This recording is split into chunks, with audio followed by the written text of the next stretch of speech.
So today we're going to talk about distance versus displacement. Let's start with just a simple example. Let's say that I'm starting at some point A and I walk 20 yards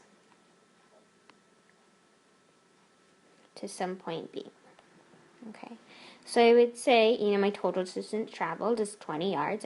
That's the ground I covered. And my displacement from point A to point B is also 20 yards. But now let's say that I walk backwards 5 yards to some point C. Okay, so I would say that my total distance traveled, the ground that I covered walking, is 25 yards. So I'm going to say that TD, total distance, is 25 yards.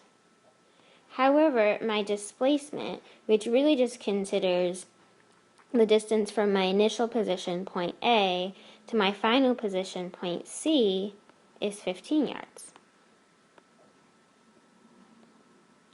So we're going to symbolize displacement as delta x, which means change in position, and in this scenario it equals 15 yards. Okay, let's go to a slightly more complicated example.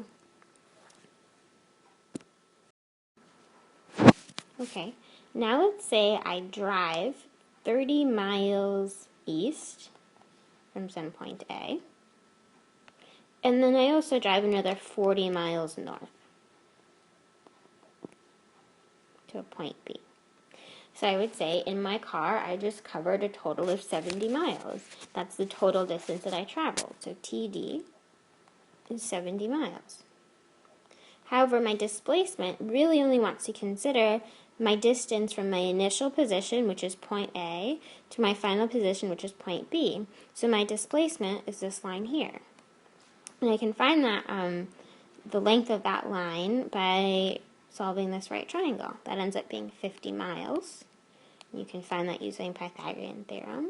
So delta x, or displacement in this scenario, is 50 miles. Okay, so you should be starting to see that displacement is dependent on direction, while distance is just, what's the ground that you covered. So let's look at another example. Okay, in this next example, let's look at running around a 100-meter track. And let's say I start at some point A, and I run around the track once. So you would say you traveled a total distance of 100 meters. You covered 100 meters of ground. Now let's look at displacement. So I see that I started at point A, and then I ran all the way around the track.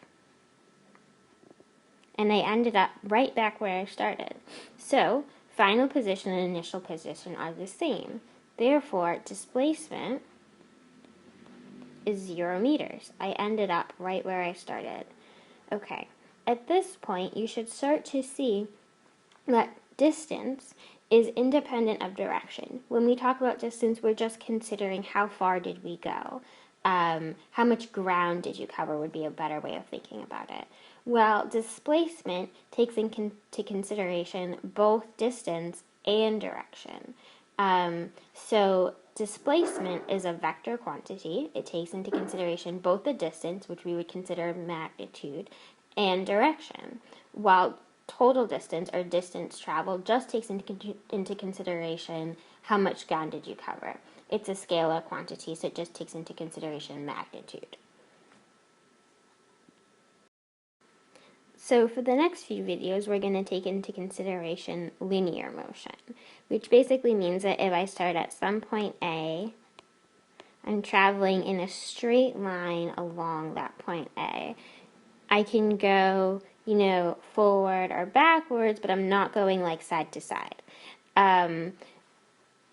So in that scenario, displacement, delta x we'll call it, is a function of your final position, let's call it xf for final position, minus your initial position, xi.